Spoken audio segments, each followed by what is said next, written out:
President Trump was impeached for a second time yesterday, 1 week after the riot he was charged with inciting, and 1 week before he leaves office. The final vote, 232 to 197. Unlike the first impeachment, which had no Republican support, 10 members of the president's own party voted to impeach, making it the most bipartisan impeachment in U.S. history. Jonathan Lemire wrote this yesterday. His place in the history books rewritten. President Donald Trump endured his second impeachment largely alone and silent. For more than 4 years, Trump has dominated the national discourse like no one before him. Yet when his legacy was set in stone on Wednesday, he was stunningly left on the sidelines. Trump now stands with no equal. The only president to be charged twice with a high crime or misdemeanor, a new coda for a term defined by a deepening of the nation's divides, his failures during the worst pandemic in a century, and his refusal to accept defeat at the ballot box. Before signing the single article of impeachment, House Speaker Nancy Pelosi spoke from the same lectern that was stolen from her office during last week's attack. Today, in a bipartisan way, the House demonstrated that no one is above the law, not even the President of the United States. That Donald Trump is a clear and present danger to our country, and that once again, we honored our oath of office to protect and defend the Constitution of the United States. So help us God.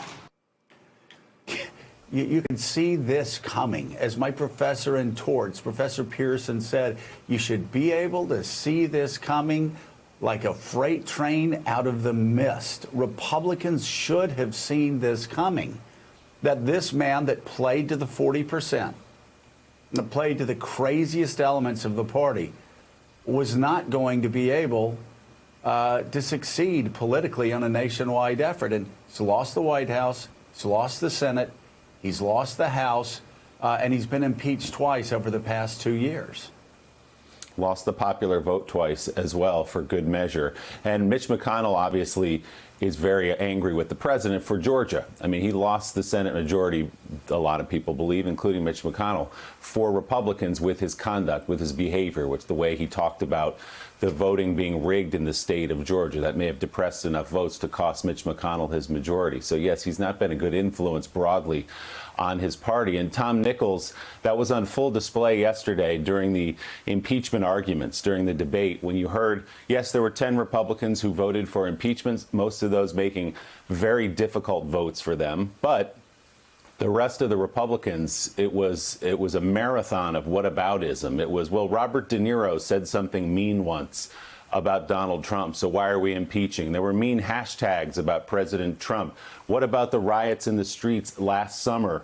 Several of them said. Very few of them actually confronted the case in front of them, which was that Donald Trump incited his supporters to rush the Capitol, to kill a Capitol police officer, and to threaten the lives of the leadership of this country, including President Trump's vice president.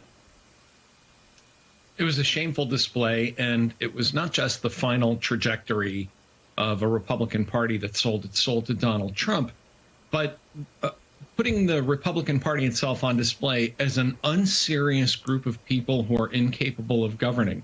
If there were not so much at stake, it was almost laughable. The whole bit about Hollywood hates us, and Robert De Niro wanted to punch the president, and the name checking of Kathy Griffin and all the other celebrities.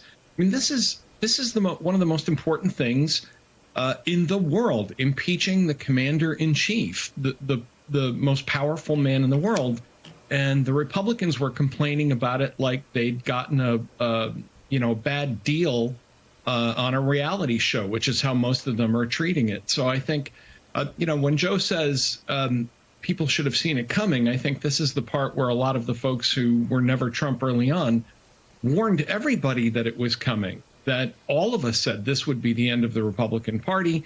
This would smear conservatism, because conservatism now has completely fallen out of the Republican Party. Nobody's serious about ideas. And it would destroy American politics. And here we are. Hey, thanks so much for watching our YouTube channel. You can follow up on today's top stories and breaking news, or catch up on your favorite MSNBC shows all in one place. Download the NBC News app today.